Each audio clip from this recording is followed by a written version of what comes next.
Artocitus contre Hulk doublage français. D'accord. La rage déchaînée. Comme ces deux cousins de la famille de la rage. Je parle des atrocités contre Red Hulk. Alors allons-y, Atrocity, bien sûr, est un personnage de DC. Il possède l'anneau Red Lantern, qui est alimenté par la rage. Propulsé par la colère, n'est-ce pas? Il peut donc réaliser des constructions. Il peut voler.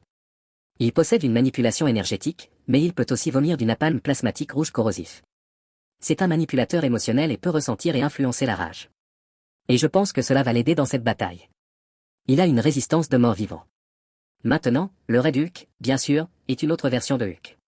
Il a une force énorme qui augmente avec sa colère. Il absorbe les radiations et les attaques énergétiques. Il peut émettre une chaleur si chaude qu'elle fait fondre le sol sous lui. Il a également une stratégie militaire, et l'entraînement au combat est généreux, et il ne reprend pas sa forme humaine à moins d'y être contraint. Maintenant, malgré la panne, ce sera une question de force. Genre, allons droit au but.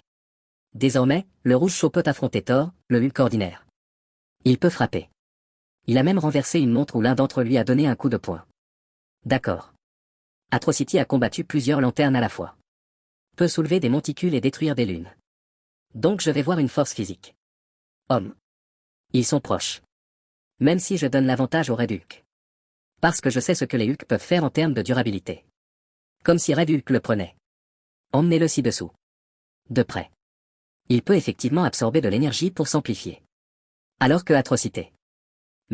Ce mec peut affronter un danger au niveau planétaire et se régénérer via son anneau de rage. Même si c'est dur à détruire, il revient. C'est dire à quel point il est faux. Imaginez à quel point vous êtes fait, vous ne mourrez pas en termes de pouvoirs globaux, un avantage de balançoire avec des atrocités, sa capacité à voler à droite. Ce sera parce qu'ils peuvent se cogner, vous savez, physiquement.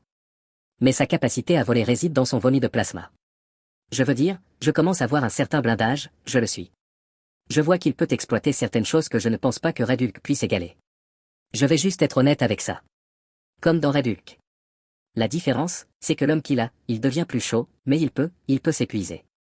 Il ne peut donc supporter cela que pendant un certain temps, et cela commence alors à lui être préjudiciable. Donc, si les atrocités maintiennent cette chose à portée, vous savez, elle utilise des constructions comme, vous savez, la fuite. Je pense qu'il a vraiment certains avantages simplement parce qu'il est à égalité en termes de force et qu'il a d'autres choses à faire, mais il va le prendre en termes d'homme.